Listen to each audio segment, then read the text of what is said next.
তাআলাহু যখন নবীর সাথে তাবুক অভিযানে চলে যাবে, সাইদ রাদিয়াল্লাহু তাআলাহু তার পরিবারের দায়িত্ব সালাবা কাছে দিয়ে গেলেন। হযরতে সালাবা তার দায়িত্বগুলো পালন করতেছে। যখনই কিছু লাগে তখনই ওই সাইদ রাদিয়াল্লাহু তাআলার বাড়িতে চলে যান। তার বাড়িতে চলে যাওয়ার পর তার পরিবারের সাথে দেখা সাক্ষাৎ করেন, প্রতিদিন একবার করে খোঁজ খবর নেন। এর মধ্যে সালাবাতুল আনসারীকে শয়তান প্রয়োজনা দিতেছে, সালাবা এখনো সময় আছে, এই সুযোগ তুমি আর কোনোদিন পাইবা না। তোমার বন্ধু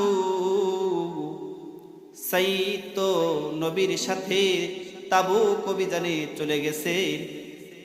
এই সাইদের পরমা সুন্দরী স্ত্রী আছে, ওই স্ত্রীর সাথে তুমি একটু সাক্ষাৎ করে আসো।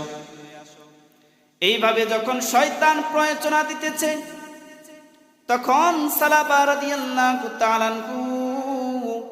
শয়তানের প্রয়োজনায় পড়ে যখন চলে যায়, এক পর্যায়ে ঘরের ভিতরে যখন চলে যায়, সাইদ রাদিয়াল্লাহু তাআলা স্ত্রীর হাত যখন ধরে ফেলেন, তখন সাইদ রাদিয়াল্লাহু তাআলা অন্তরটা কেঁপে উঠে, অন্তরের মধ্যে ঝড় বইতে থাকে। আল্লাহর ভয় তার অন্তরে কাজ করতে থাকে। সঙ্গে সঙ্গে সাইদ রাদিয়াল্লাহু তাআলা স্ত্রী সালাবাকে ডাক দিয়ে বলেন, সালাবা তোমার কি আল্লাহর ভয় নাই?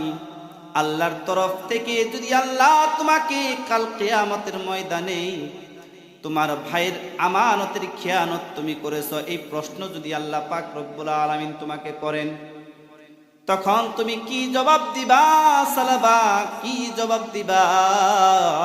আল্লাহর দরবারে বলে যাও। যখন এই কথা সাইদ রাদিয়াল্লাহু তাআলার স্ত্রী বলে, সঙ্গে সঙ্গে সালাবা রাদিয়াল্লাহু তাআলা হাতটা ছেড়ে দিয়ে চিৎকার দিয়ে ক্ষমা ক্ষমা বলতে ঘর থেকে বাহির হয়ে যায়। আর আল্লাহর দরবারে সাইদ সালাবা রাদিয়াল্লাহু তাআলা বলতে থাকে, ও রব্বে কারীম, কেন আমি এই খারাপ কাজ করার জন্য গেলাম? আমি কেন এই খারাপ কাজ করার জন্য গেলাম? রব্বে কারীম, তোমার কাছে আমি অনুতপ্ত। তুমি দয়া করে মায়া করে আমার এই গুনাহটা তুমি মাফ করে দাও। এইভাবে সালাবা রাদিয়াল্লাহু তাআলা দৌড়াইতে থাকে আর আল্লাহর কাছে দোয়া করতে থাকে।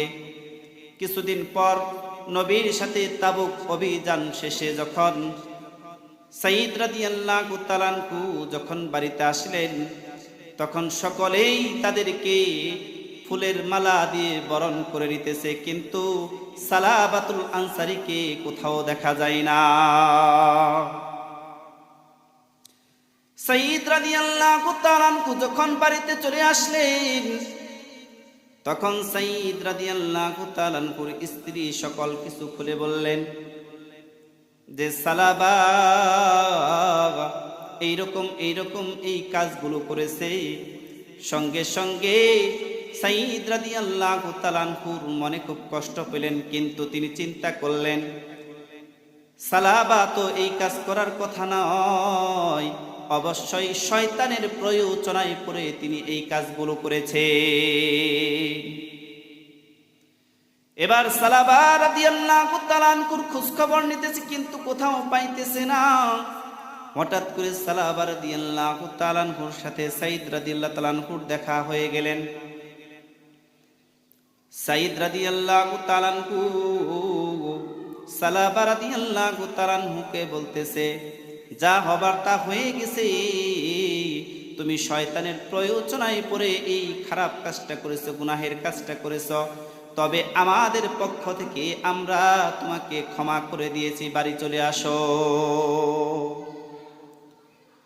হযরতে সাঈদ রাদিয়াল্লাহু তাআলা আনহু সালাবাকে এই কথা বলার পর সালাবা রাদিয়াল্লাহু তাআলা আনহু বলতেছে, না আমি বাড়িতে যাব না।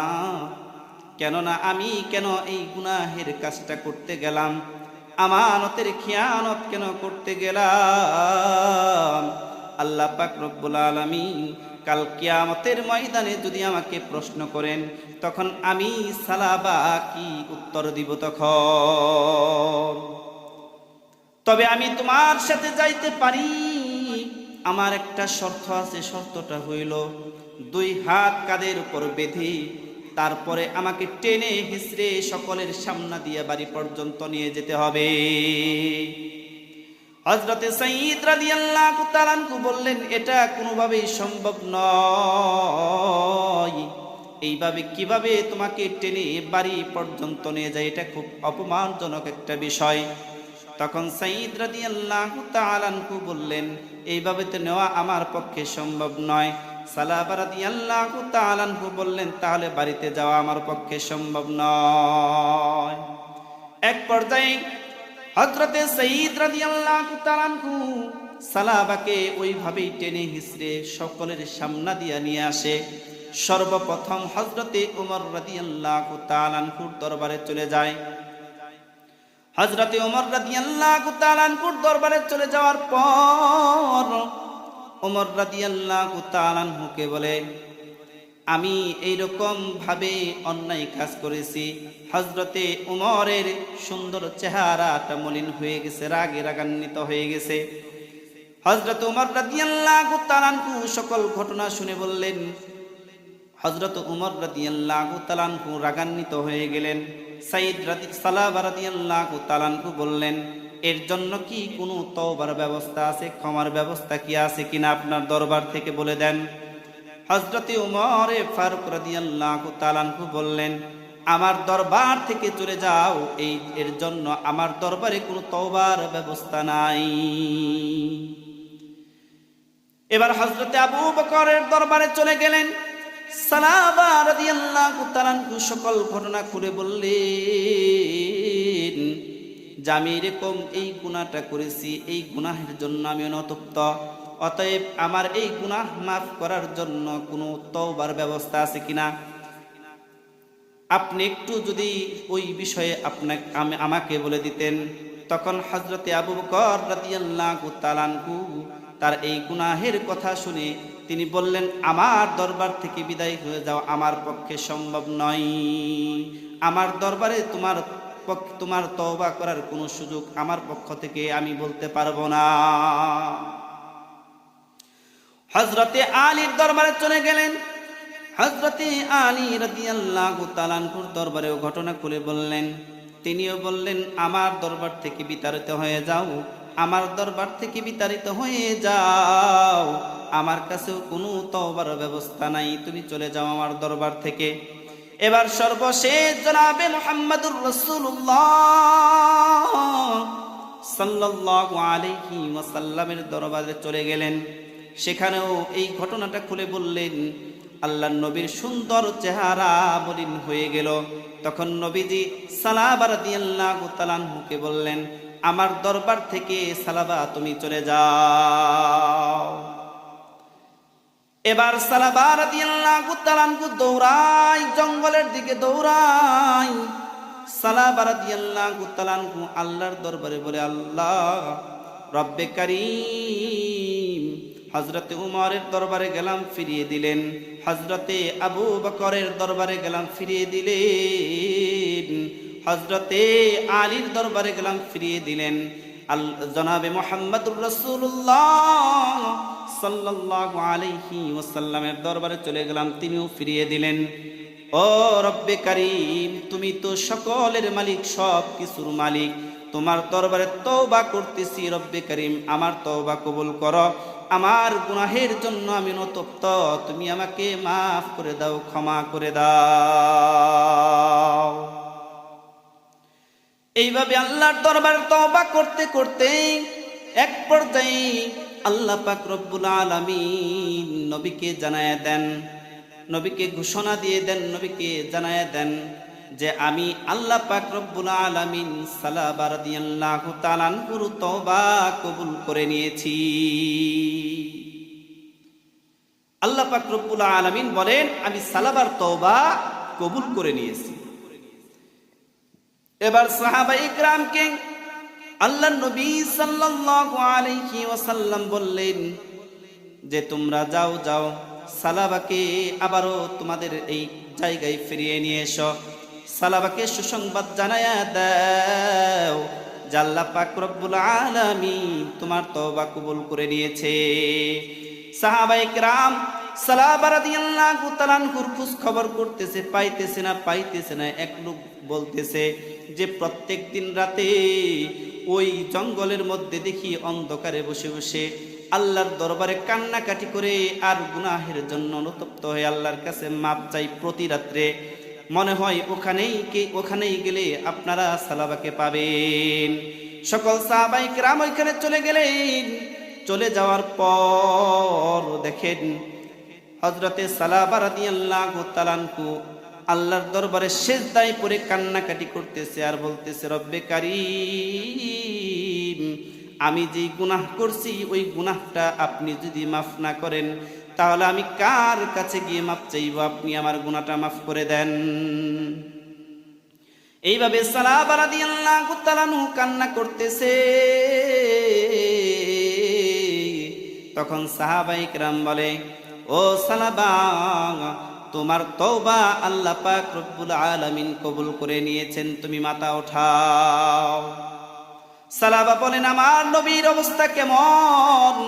তখন সকলেই বলে নবীর অবস্থা যেরকম থাকার কথা ঠিক সেরকমই আছে, তবে আল্লাহ পাক রব্বুল আলামিন নবীকে জানাই দিছেন যে তোমার তওবা আল্লাহ পাক রব্বুল আলামিন কবুল করে নিয়েছেন, তোমার গুনাহগুলোকে আল্লাহ পাক রব্বুল আলামিন ক্ষমা করে দিয়েছেন। এবার আল্লাহর নবীর কথা জিজ্ঞাসা করে সালাবা তাদের সঙ্গে চলে আসলেন। যখন আল্লাহর নবী সাল্লাল্লাহু আলাইহি ওয়াসাল্লাম যখন নামাজে দাঁড়াইছেন, তেলাওয়াত করতেছেন, হাত্তা জুরতুমুল মাকাবির পর্যন্ত তেলাওয়াত করলেন। এই তেলাওয়াত শুনে সালাবা রাদিয়াল্লাহু তাআলা আনহু সেখানেই সাথে সাথে পড়ে গেলেন। নামাজ শেষে সাহাবায়ে কিরাম একটু লক্ষ্য করলেন তাকে, দেখে তার জ্ঞান আছে কিনা। এবার সাহাবায়ে কিরাম বলতেছে নবীজি সালাবা রাদিয়াল্লাহু তাআলা আনহু এই দুনিয়ায় আর নাই, সালাবা মৃত্যুবরণ করেছে। সঙ্গে সঙ্গে তার সেই দাফন কাফনের ব্যবস্থা করা হলো। এবার সালাবা রাদিয়াল্লাহু তাআলা আনহুর মেয়ে খামসানা আসলেন। তিনি বাবার জন্য কান্নাকাটি করতেছে। আল্লাহর নবী বললেন খামসানা, তুমি কি চাও না আমি নবী তোমার পিতা হই আর ফাতেমা রাদিয়াল্লাহু তাআলা আনহা তোমার বোন হোক? খামসানা বললেন অবশ্যই আমি এটা চাই। তখন আল্লাহর নবী সাল্লাল্লাহু আলাইহি ওয়াসাল্লাম ওই সালাবা রাদিয়াল্লাহু তাআলা আনহুর গোসল কার্যক্রম সব শেষ করালেন। এবার জানাজার জন্য যখন যাবে তখন আল্লাহর নবী সাল্লাল্লাহু আলাইহি ওয়াসাল্লাম জানাজায় হাঁটেন, কিন্তু তিনি পূর্ণ পা জমিনে না ফেলায়া আল্লাহর নবী সাল্লাল্লাহু আলাইহি ওয়াসাল্লাম হাঁটতেছেন। এইটা হযরত উমর রাদিয়াল্লাহু তাআলা আনহু দেখেছেন। যখন জানাজা সমাপ্ত হয়ে গেছে, যখন সালাবা রাদিয়াল্লাহু তাআলা আনহুকে কবরে রাখা হলো, কবরস্থ করা হলো, এরপরে আল্লাহর নবীকে হযরতে উমরে ফারুক রাদিয়াল্লাহু তাআলা আনহু জিজ্ঞাসা করলেন যে নবীজি আমি একটা জিনিস লক্ষ্য করলাম, যখন জানাজায় আপনি উপস্থিত হলেন তখন আপনার পাটা সম্পূর্ণ জমিনে ফালান নাই, এর কারণটা কি? আল্লাহর নবী বললেন আমি আমার এই জমিনের মধ্যে পাটা ফেলাই নাই এই জন্য, কারণ এই সালাবা রাদিয়াল্লাহু তাআলা আনহুর জানাজায় এত পরিমাণ ফেরেশতা হাজির হয়েছে, আমার পাটা জমিনে পূর্ণভাবে রাখার সুযোগ আমি পাইতেছিলাম না। সুবহানাল্লাহ।